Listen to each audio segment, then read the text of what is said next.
Now the music. Now I'm just going to say an intro that gets tacked onto the front.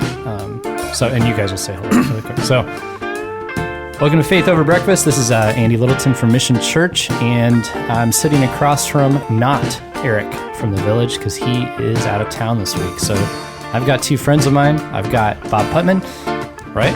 Hello, listeners. Hello, listeners. And I've got Pike Romero. Let's crack it. and Bob and Pike have met for the first time on this show. They're both people I consider friends and who I respect, and I just wanted to hear from them what their perception of church is, because they are both people who are not going to church, who are friends of mine who have different backgrounds in that. So anyway, I enjoyed it. Thank you guys for coming on, and I hope you all enjoy the conversation.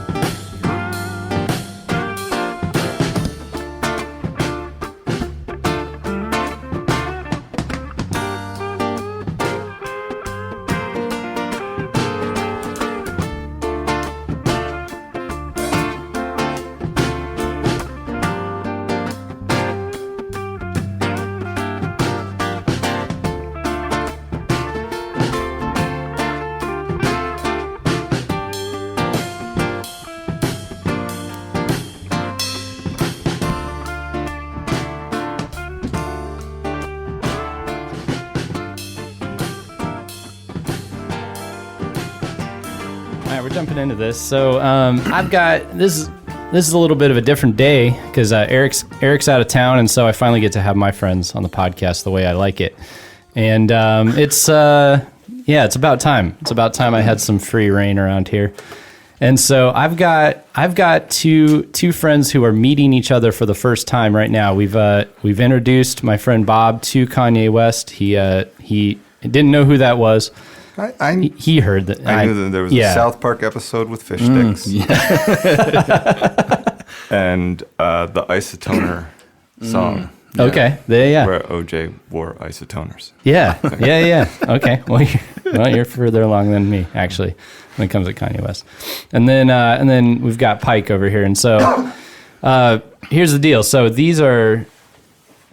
I consider you both friends of mine. And this is Faith Over Breakfast, and so I am wanting to talk about faith and church and such, but there's a reason that I wanted to talk to you two specifically, and so that is because I've had independent conversations with you two about church and such, and also I know that you two are coming from different backgrounds than each other, and different background than me for sure as well. So I think I want to learn from you guys what your perception of church and faith is from your unique perspectives. And so I'm going to give a brief little intro to the two of you, and then let you give a little background on yourselves. I'll hint at where I'm going so you know what I'm trying to get at. So Bob is Bob Putman, a friend of mine who I met through his wife, who I got to know just through like local coffee shop scene sort of stuff.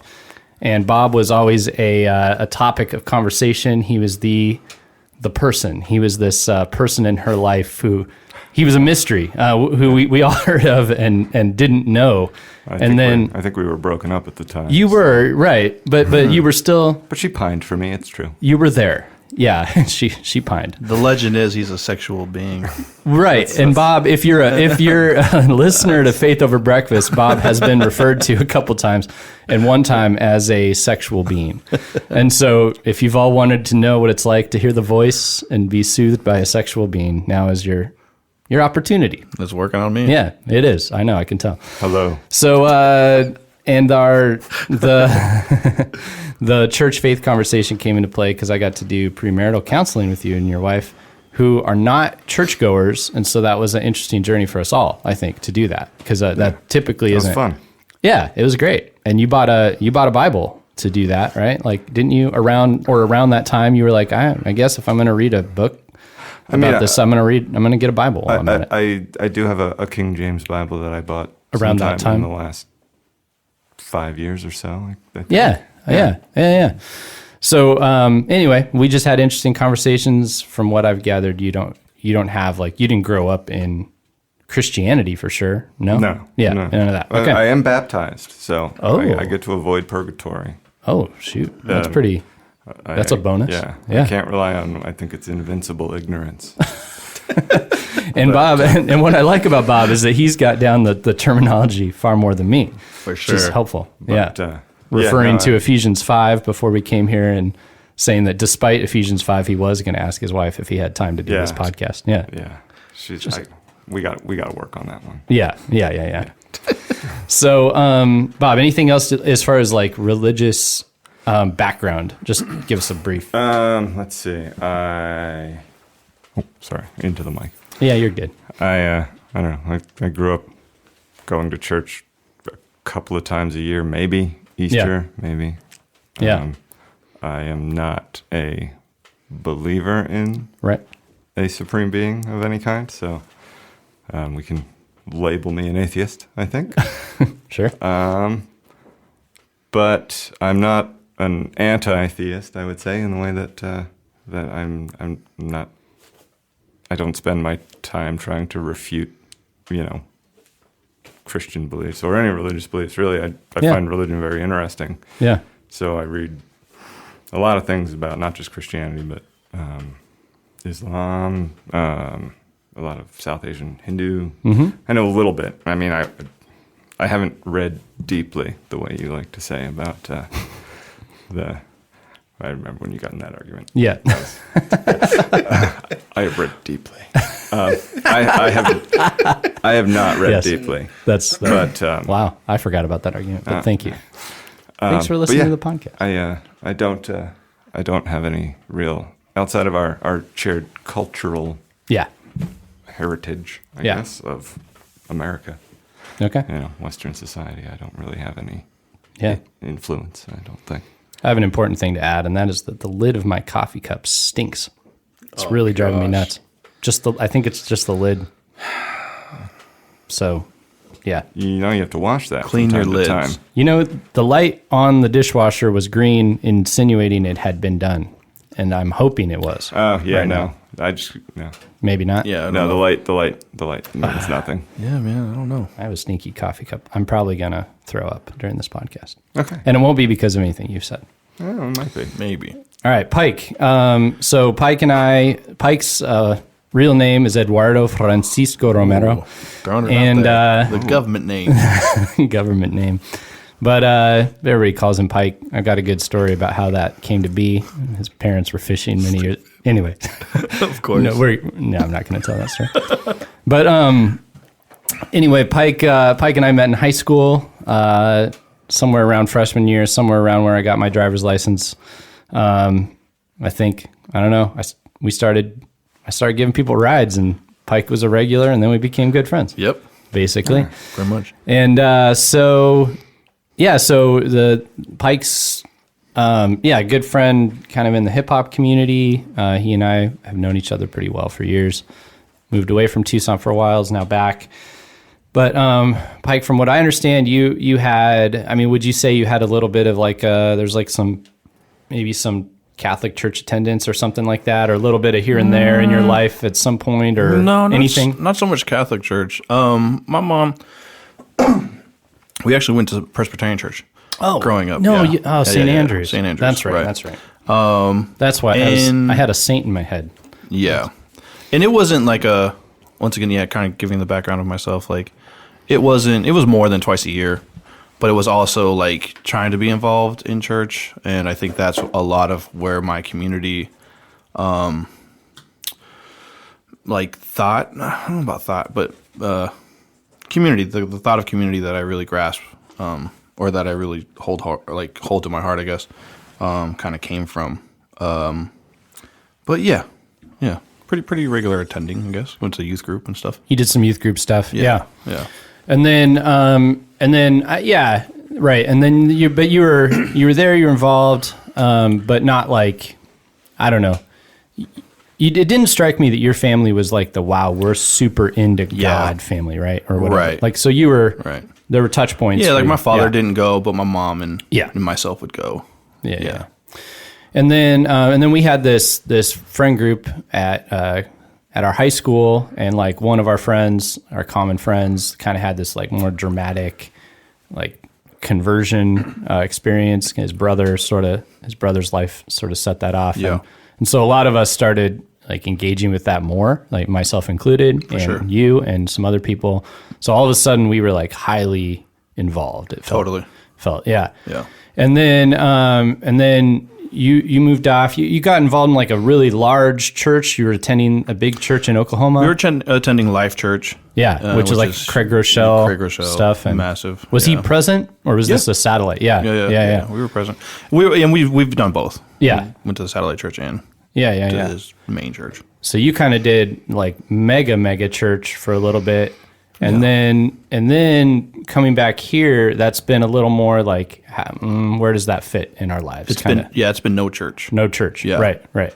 Yeah. So, that's kind of what, so you have this journey of like I'm a little involved, and then peaking out and then not anymore. Right.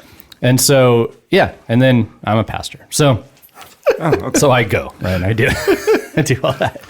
And my journey was, actually, I always thought I was like highly involved throughout my life, but looking back and kind of talking to other people who got sort of burned or something like that, I realized my involvement level was not, there weren't these high expectations for me growing up. Like we were around, we were kind of peripheral, and I chose to like engage more myself, really.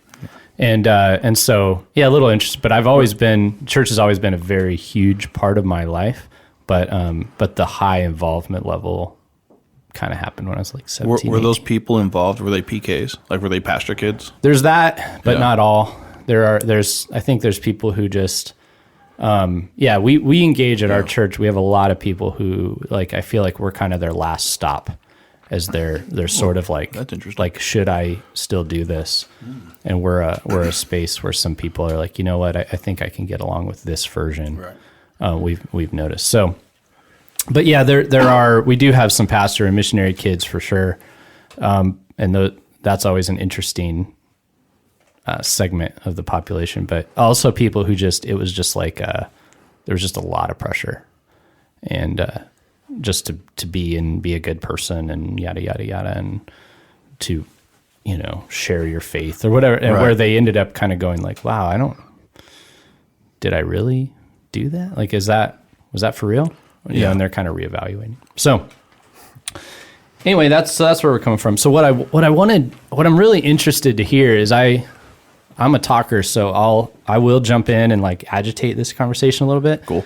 But I want to hear from you guys on some, I kind of want to like pretend that, and Eric's going to listen to this, and our people who go to church are going to listen to this. And I just want to be in a space where I hear about church and our listeners hear about church from people who don't go. That's what I want to do. So Eric and I are always talking about our take on some faith concept as people who are pretty steeped in it. And I think I just want to get your perceptions of it, of church in general, of mine, you both have listened to some of our podcasts of like, if you could tell Eric and I anything like about what, people who are not steeped in it are thinking and how you perceive the things we're talking about. And that's what I really want to hear, and from different perspectives and hear you kind of bounce things around. So I also like that, Bob, you've kind of got more of the philosophical mind. Well, I name drop, but it's all a show. I don't have any deep thoughts, actually. No, that's not true. I can tell by your voice you have deep thoughts. Bob has like deep Jack thoughts. Handy. Bob has deep thoughts. And then Pike, you have deep thoughts, but coming from another, like you're very like just on the ground with a lot of people. You're a very relational person, and you just hear from a lot of folks and know where a lot of people are at. So anyway. So I guess my first question is just, maybe let's just take it at like the macro level. When you think of just going to church, like that idea, what does that look like? Like what does it mean to you? What does that even mean?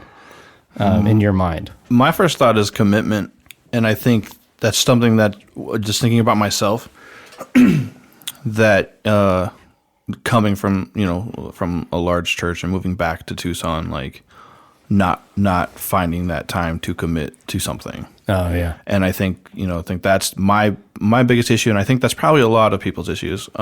Like, I'm not sure I can commit to this, so I will. Right. I'm just not going to do it. And I think it kind of falls under like discipline and in like making yourself do it and applying yourself to go forward, to be involved, right? And a lot of that might happen or due to the way society has changed, I think, throughout the years. It seems like people work more now than they ever have been. Multiple jobs. And I think that's a big play, I think, amongst people. That's just kind of my first thought. It's just commitment. Do you have the sense, like in your life and the life of people you're bumping into, that, I mean, so I get the sense that people don't want to go to church, and I try to put myself in their shoes, and I go, would I? Like, why would I? Outside, like I've adopted this as like a really big piece of my life, so I get why I'm doing it. But outside of that, I'm like, I don't know why I would do that. I mean, there was a time culturally when you just did it. I think that time is over. Yeah. But are you getting the sense from some people that like, oh, I should, or maybe that's a thing that should be a part of my life, but gosh, the commitment level. I see that factor for sure. I think I don't know if it's necessarily people not wanting to go. I think it's in the circle I've seen, astrology has been huge. Yeah. There's been a huge up in seeing, like, massive on social media in this past year. Same. Astrology? Yeah. Yeah. And being very meditation. Super spiritual. Super spiritual. Spirituality is peaking. Yeah. And I think that's a very solo mission to a certain extent. And church is not that. Like, it's never been that. And I think that's part of that commitment thing too, is that, like, I think people are using tactics of prayer and meditation, right? People use prayer as meditation, right? So it kind of like they kind of just put that together, I think. Yeah. The question is, like, prayer to what? But like, right. But it's but that idea of prayer, the idea of loneliness and taking your time away from everybody else to just focus on whatever that higher power is for that person. Yep. But that's So I think that, I don't know how we got there, but yeah, I've seen that I've seen and I've heard from people that that's a thing. Yeah, that's an observation I've had as well, and not just myself, but I mean, kind of if you're in the like, there's a philosopher Charles Taylor who's written a book called A Secular Age and some other really great books. The Converse All Stars guy, Chuck Taylor. Chuck. Oh, Chuck.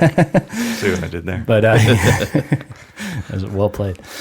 But he's observing similar things that there's a lot of spirituality, but there's it's an individualistic spirituality, which is not lending toward being a part of a spiritual community with accountability and shared practices. Right? Yeah. Anyway, Bob, how about? So I guess, are you asking what I think when you say go to church? Or what I think the country thinks. I want to know what you think, because and I guess, like, especially where what you think might be what other people are thinking. Well, I mean, I think it must be a holiday. Yeah, but I still go once or twice a year with my wife's family for Christmas or Easter, and I enjoy it. Going to it and just seeing people who are, doing a communal thing. Yeah. It's kind of it's a unique sort of like tribal experience, I guess. I'm not sure it requires, a church for that. Some people say football is our new national religion, right? Mm-hmm. It's on Sunday, and it absolutely and when you're in the stands and you're all cheering in unison, it's very the devotion that is it destroys your ego, so you're kind of absorbed into this mass, and it's the old ecstatic subsummation of your own ego that Bob, read "You Are What You Love" by James K.A. Smith.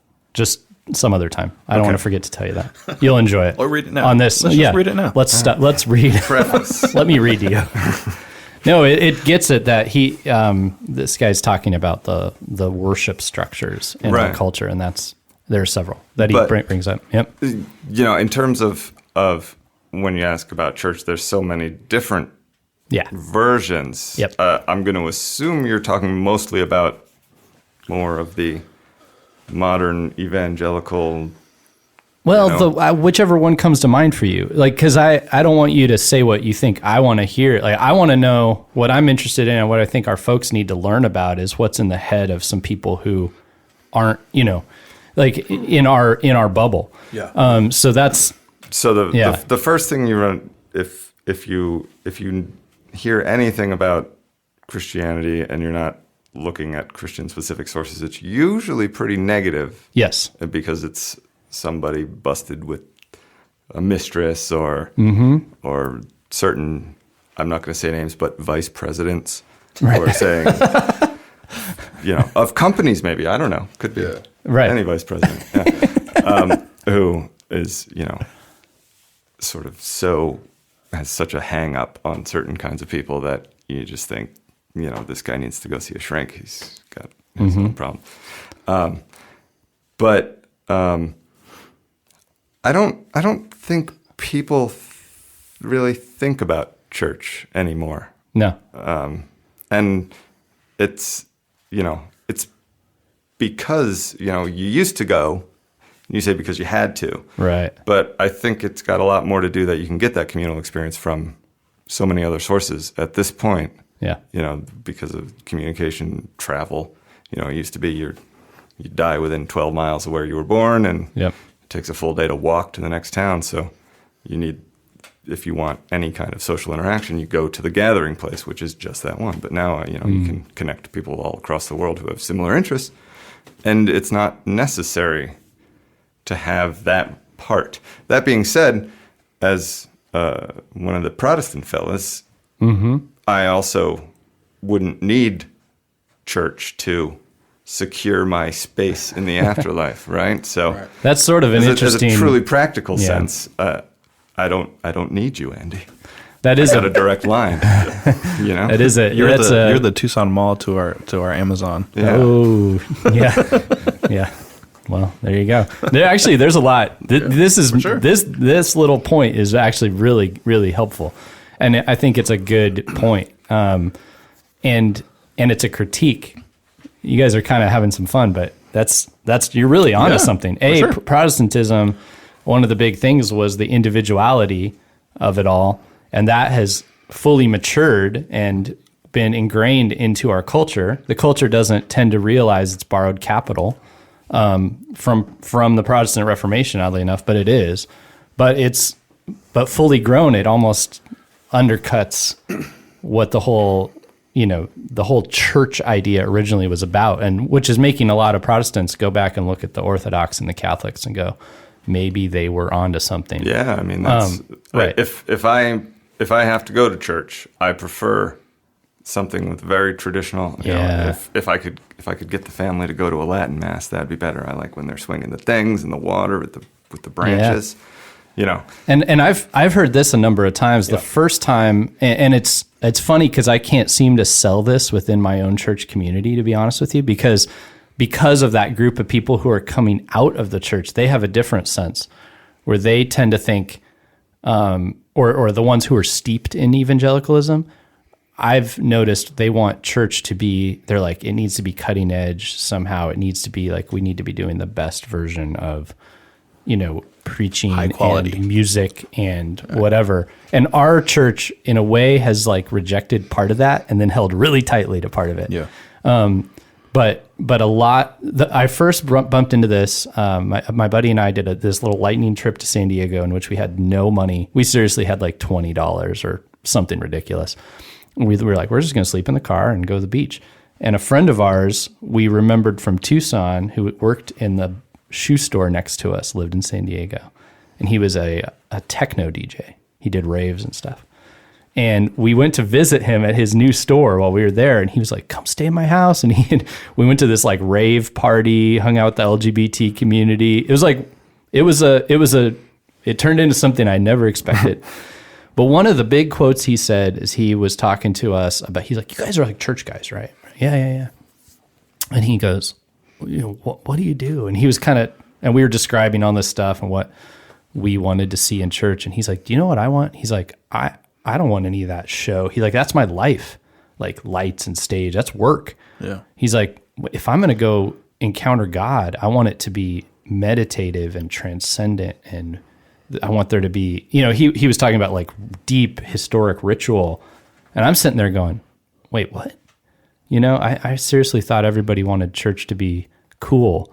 And here's a dude who's like, It's not possible. "Yeah, it's not going to happen." You're not able to compete. You're just not. I mean, You are not, unless you're Kanye, who we brought up a second ago. Geez. Who no, but he's throwing church services that might, I don't know, who cares? But no, you're not. And so should we speak on that? Should we compete? Why not? Why should we try? Should we? Yeah, and I didn't even know much about Kanye, so I'm not exactly cutting edge. But it seems to me, from my recollection of high school, yeah, that the people who are trying to be cool, and it's apparent, come off as the least cool. it's super annoying For sure. Right? Yeah, Also, you shouldn't be trying to be cool. It's just, it undercuts the whole message, I think. it has nothing to do with the core message of of the thing. Yeah, If I were promoting a marketing strategy, for instance, I would say, so I think a lot of the problem is Christianity's been too successful in that.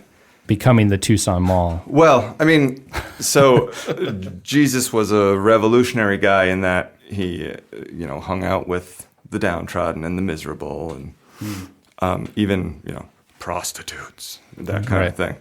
And that is not something that the culture considers to be like a revolutionary act anymore.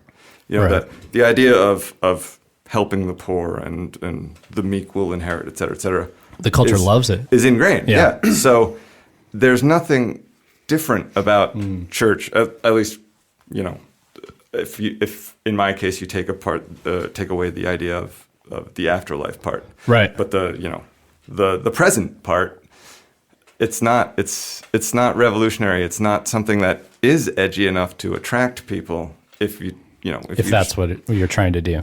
It's like you can link arms with any nonprofit and do good deeds. Yeah, exactly. Yeah. It's like any other, human institution at this point. It's got good and bad, and it's not anything that's really going to shock people in a good way. Like, however, I should say, and this is just my own personal experience, I think it was Christmas, we went to a different church, not your church, I'm sorry.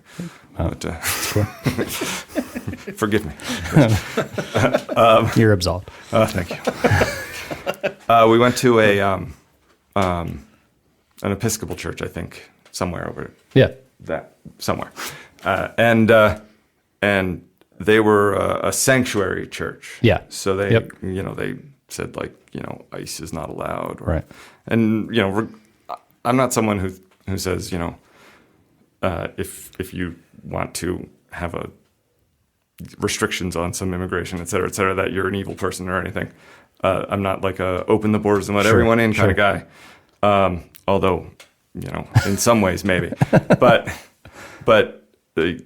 the idea that there was some rough characters like hanging out at the church outside of it. Yeah. And they had all these signs saying, ICE, you are not welcome here, et cetera, et cetera. And it struck me that, I was a little nervous walking by those guys going into church. And if you're going to walk in the footsteps of Jesus, as you say, then your church maybe should be a little scary to regular people. So, I should be in there with people who I have to, in a difficult Christian sense, accept them as images of God or whatnot, Yeah. even though, not just that they're like the hooker with the heart of gold, Jamie Lee Curtis kind of thing, but they're actually someone I would not want to have Right. any business with. So it's actually Yeah. work for me. Yeah. And that kind of thing maybe is the kind of revolutionary kind of Yeah. idea that would appeal to people and have you stand out from the crowd so that you could actually say, this is something different. Yeah. So yeah, on that, Pike, I'd like you to speak into this. And my follow-up question, which you're already answering, which is great, is like, in your minds, what would be, like, what ought the church to look like? What would make you go, Well, I think maybe I should be a part of something like that? Yeah, kind of keeping on that same track there, like, dealing with a lot of different, minorities of people, different sectors of people that in hip hop is what I primarily deal with, right? Right. That there is a lot of people that are like, because of, the years of slavery and like within the church and people like having that mentality of ownership over people or Right. higher than others, right? I think that's been a huge turnoff, I think, and that's ingrained, I think, from a small age. Yeah. And going to a church where, it is very open to being a sanctuary city and stuff, I think is huge. Right. And in my mind, like, that is how church should be, Right. because it is open arms. It is, everybody is welcome at this place. Now, the interesting piece, and we run into this tension at Mission, is so like that statement, like that you're making right there about like it be for sanctuary city, but everybody's welcome, Right. is that ICE kind is of not welcome. right. Yeah. It kind of doesn't work, and so Right. it's like the big tension we have is like, what is the sign we put out and say this can't be here, and because we're trying to create a diverse community, like simply and quietly, Right. and part of that includes that people who out like in the culture would be on opposing sides could gather under something else and be next to each other. And there are times where I think we see like it's happening, and other times we mourn that it isn't. Yeah. But yeah, It also seems that like you're also like at that point we're abiding by like what government rules are being right. And as a church, if we're thinking like God is the all right, everything like that kind of surpasses government, right? Right. So at that point, you take a stand about like what is right versus what like legally right, right? Yeah. Mm-hmm. Like I know like I could break laws and it'd be right in my mind, right. Which is but totally people's safety is obviously the main concern, right. So I think that's why something like that I understand why it's difficult, obviously, for a business to stand against that. But it strikes me that a good rule of thumb is to err on the side of the less powerful if you're taking Always. a Christian viewpoint. Yeah. So the idea of hurting ISIS feelings Right. versus having these people dragged away and deported to countries Right. they've never even been to, perhaps, or Right. will be killed. That's a great way to put it. Yeah.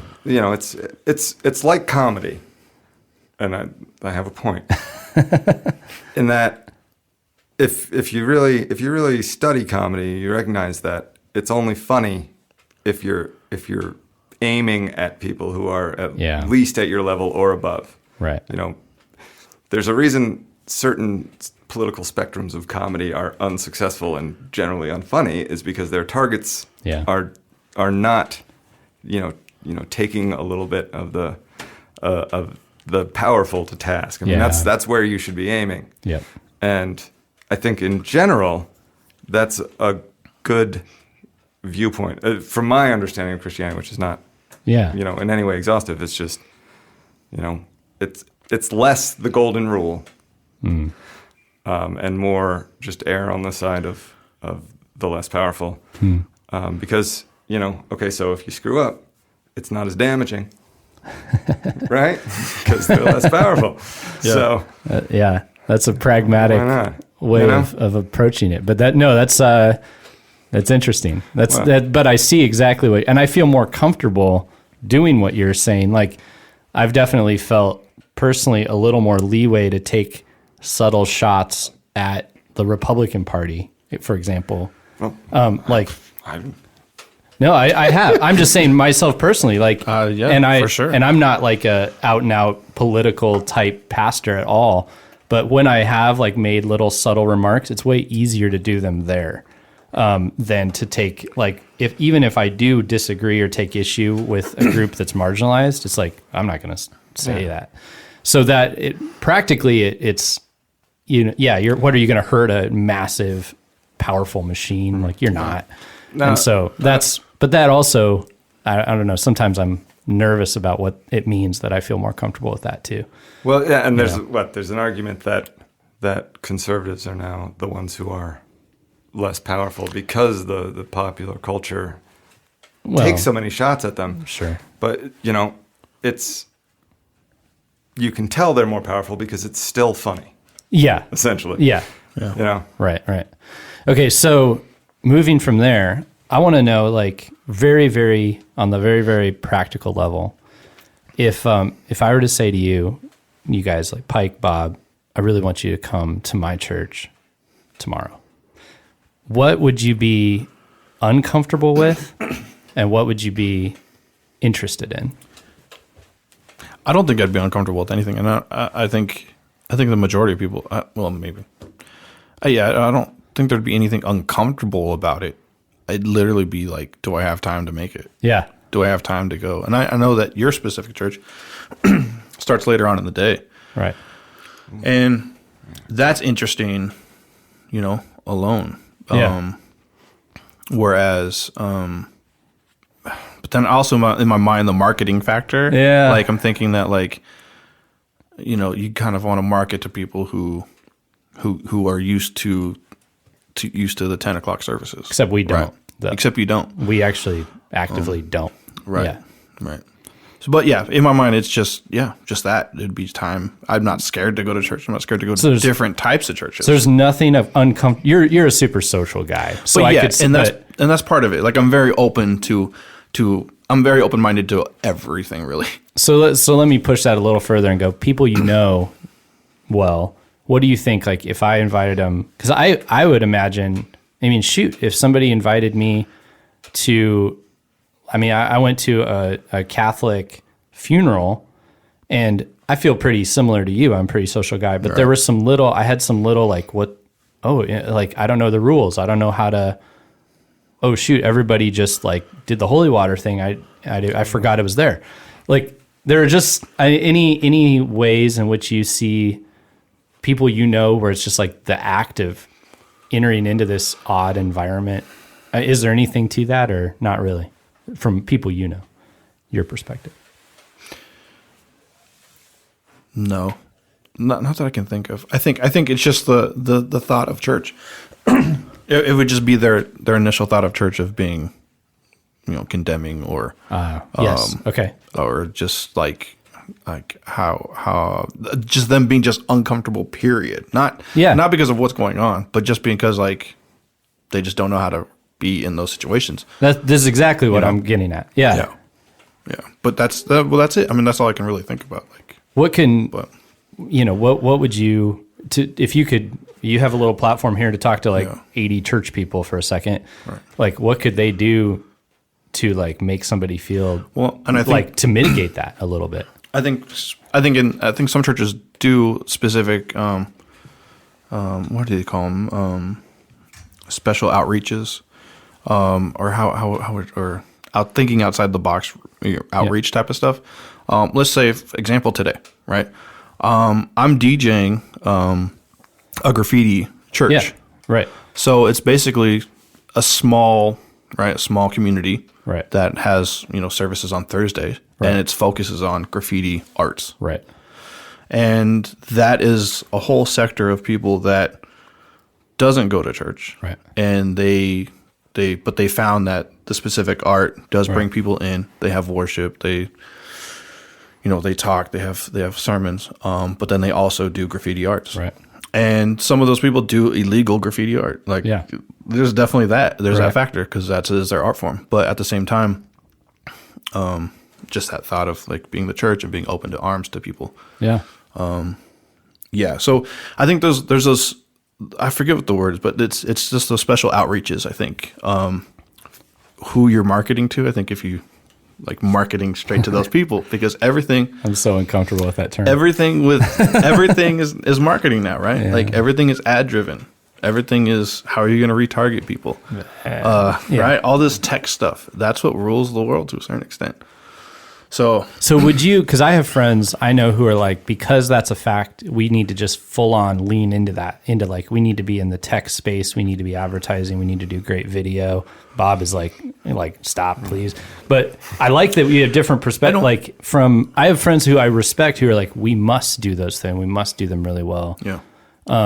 And how would you? Well, and I think that there's different aspects of that. Like having great video is cool, but it's not. I don't think that's necessarily. You don't have to have that. Right. Like thinking about high quality church, right? 4K church. Yeah. Like doesn't have to be that. It could still be like this graffiti art church. Like They're pretty like they're simple. Yeah. very simple. Like it's not. It's just about finding like who needs God, right? Who needs church, and finding that and finding out how they are marketed too.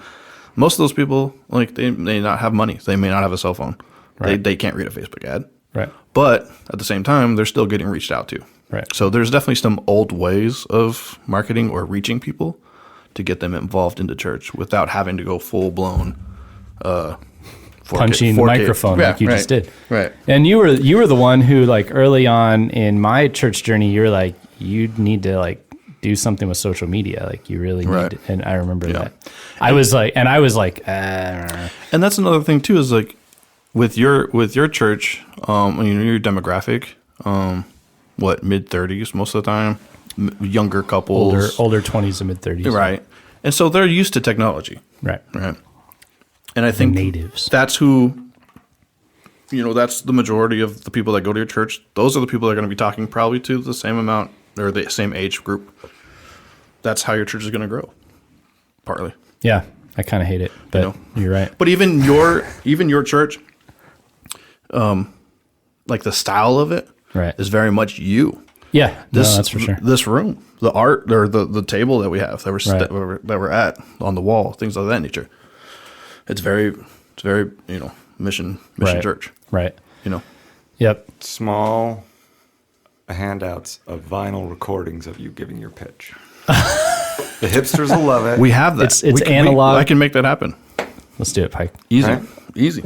I'll wrap my pitch. It's on my list. It's still on my list. Ever since I fumbled through that attempted recording with Adam L., it's like I still want to record and share one hip hop verse in my life. Like that's a big thing for me. I really want to do it.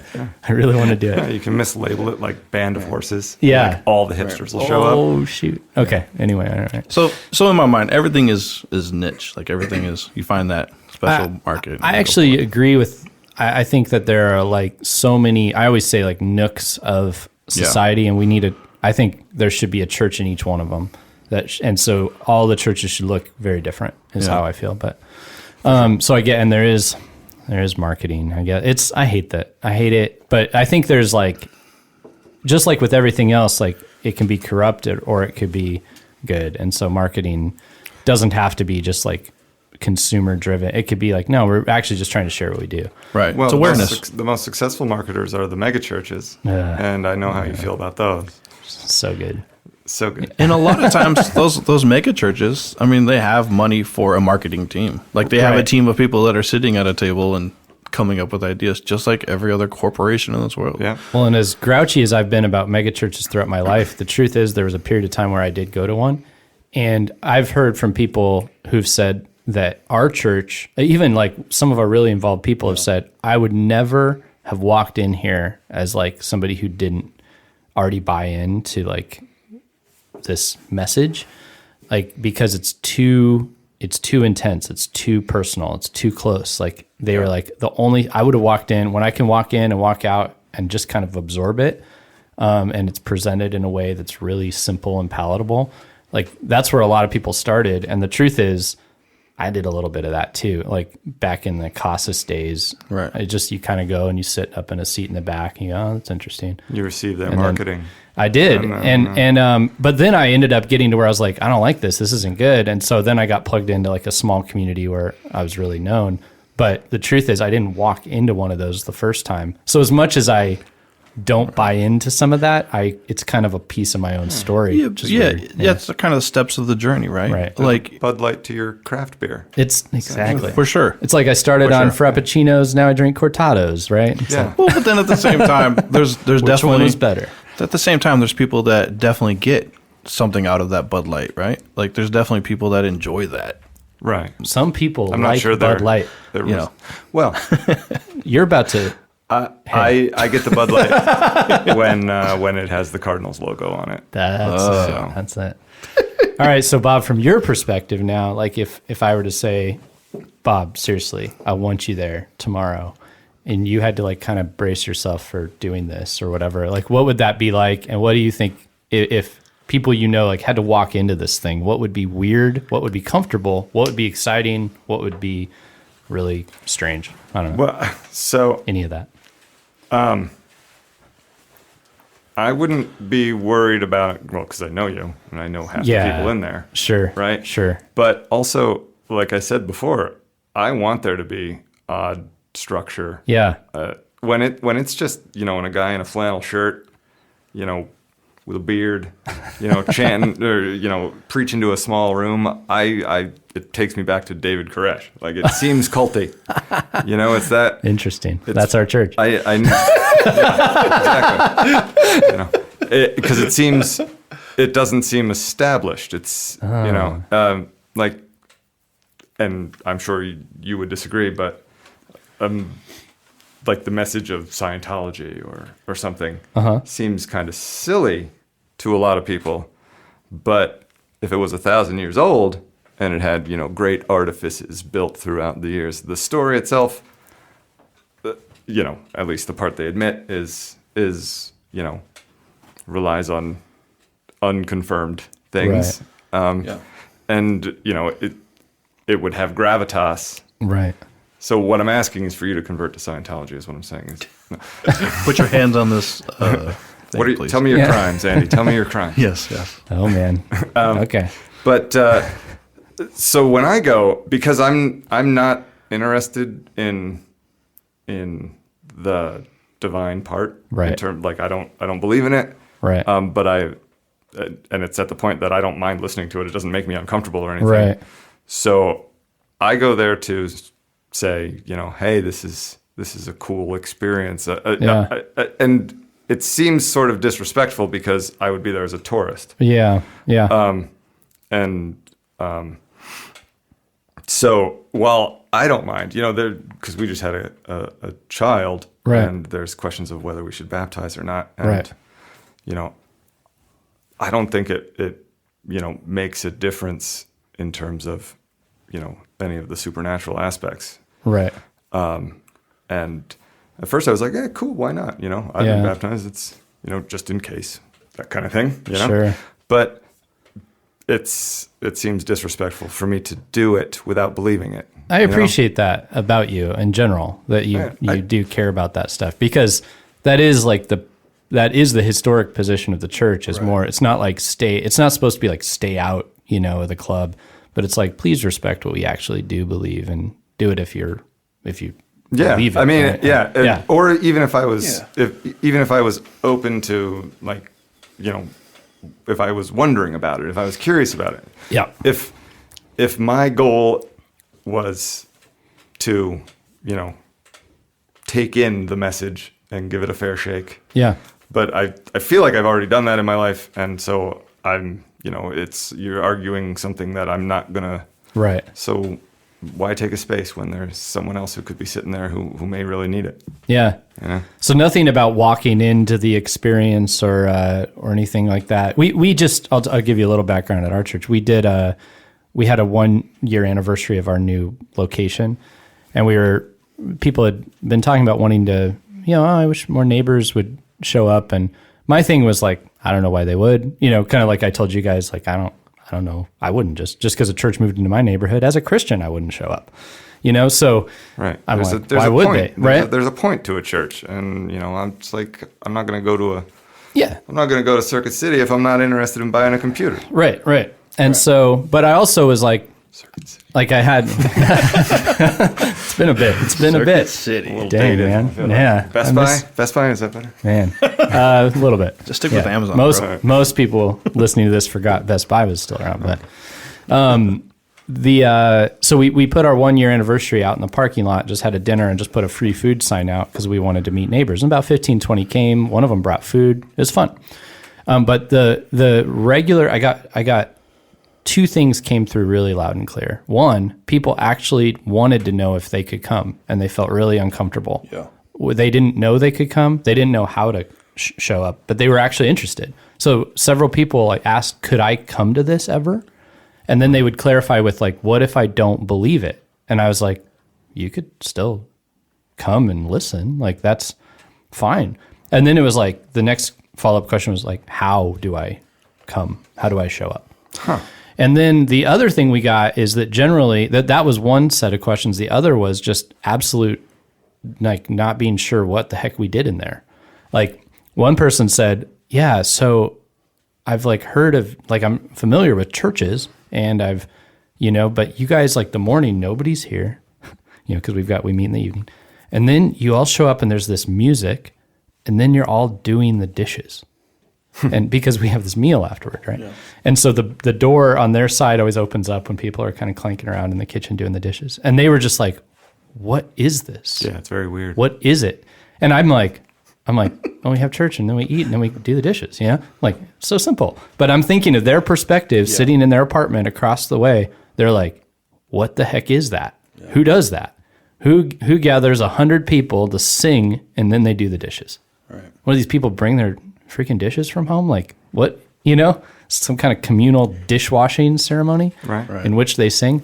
So I walked away going, oh man, just in our neighborhood, right here on our street, people who would like to be a part of something don't think they can, and then people just don't know what we're doing.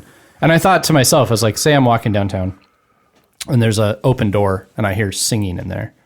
I do not think I can go into that room. I don't look at that room and go, I should go in there. Is it Kanye singing? Sure. Yeah, anybody. But I look at it and I go, what is that? And I assume I can't go in. But I think generally Christians in church think, oh, we want people to come. But it's not clicking. Yeah. It's not working. And so last question. This has been a little long, but give me 5 more minutes here. Last question. How should Christians present themselves in public? I don't think anything, just themselves. I think that Elaborate. Well, I think even elaborate on that. I think that's tough. Maybe because what does it mean to be themselves? Well, maybe because I do know myself, as far as how I relate to a certain community, that hip hop is such a big thing in my life that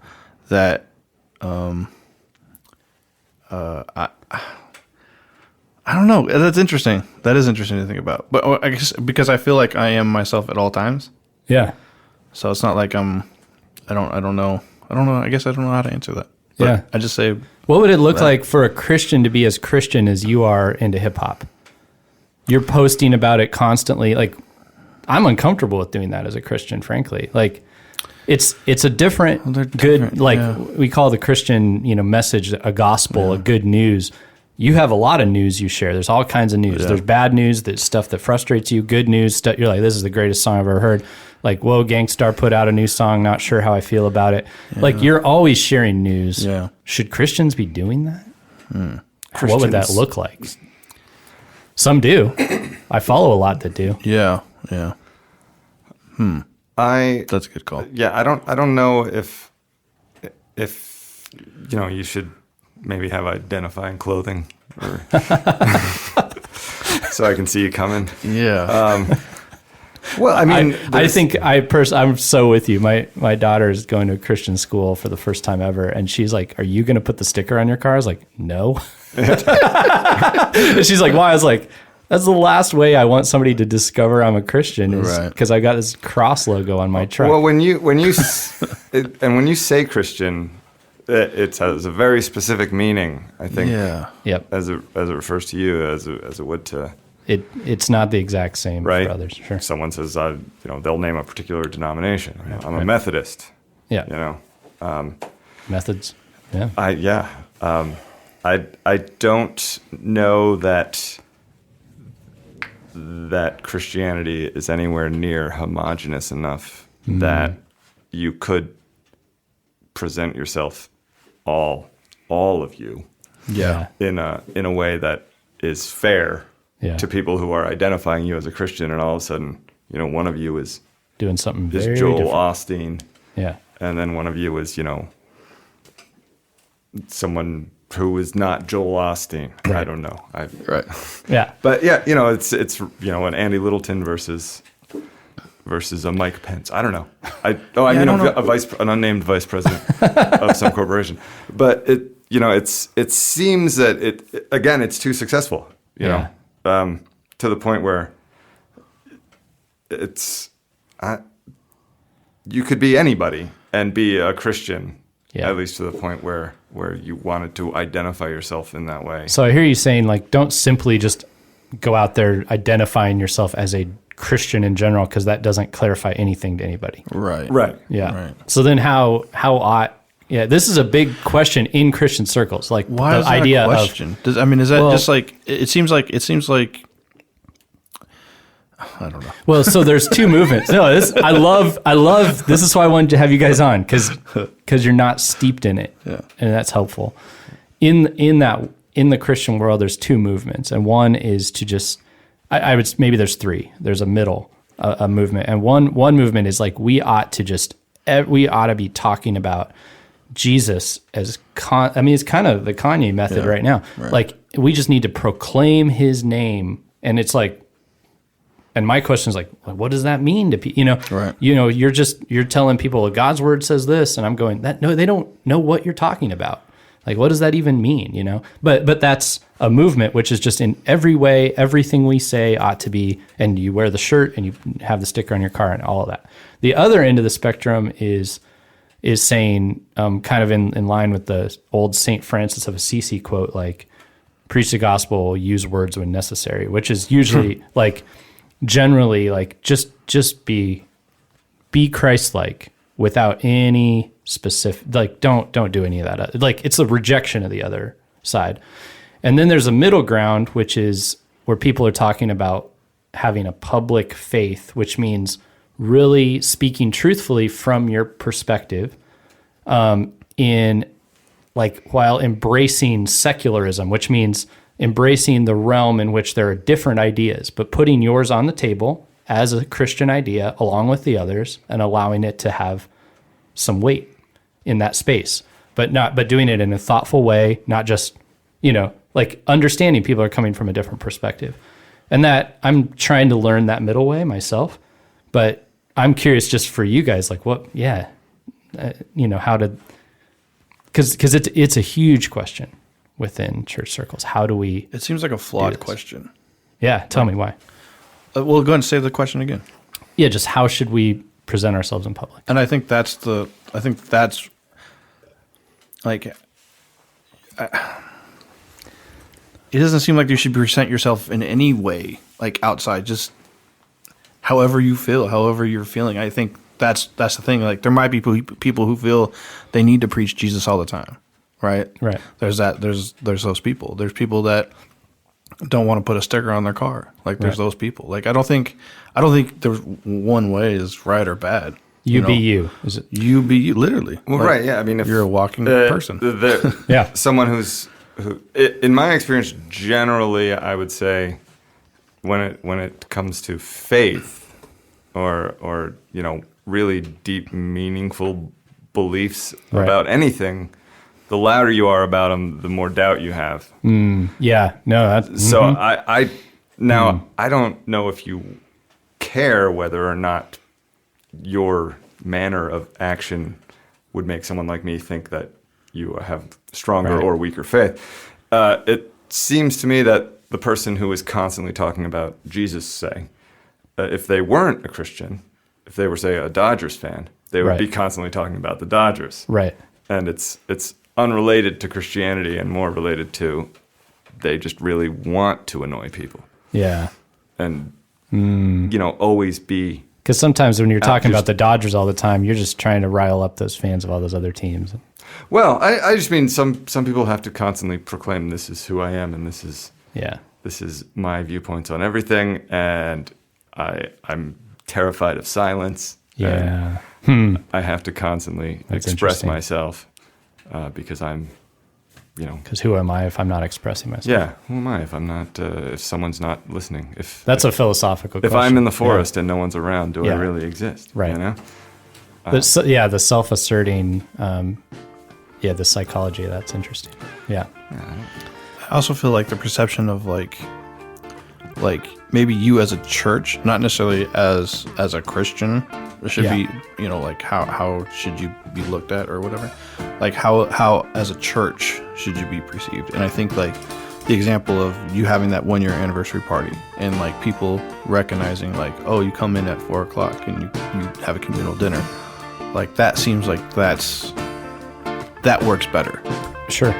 than trying to figure out how each Christian themselves just kind of.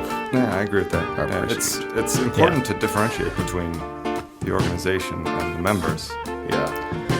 Yeah. So Yeah. I would say, it makes sense to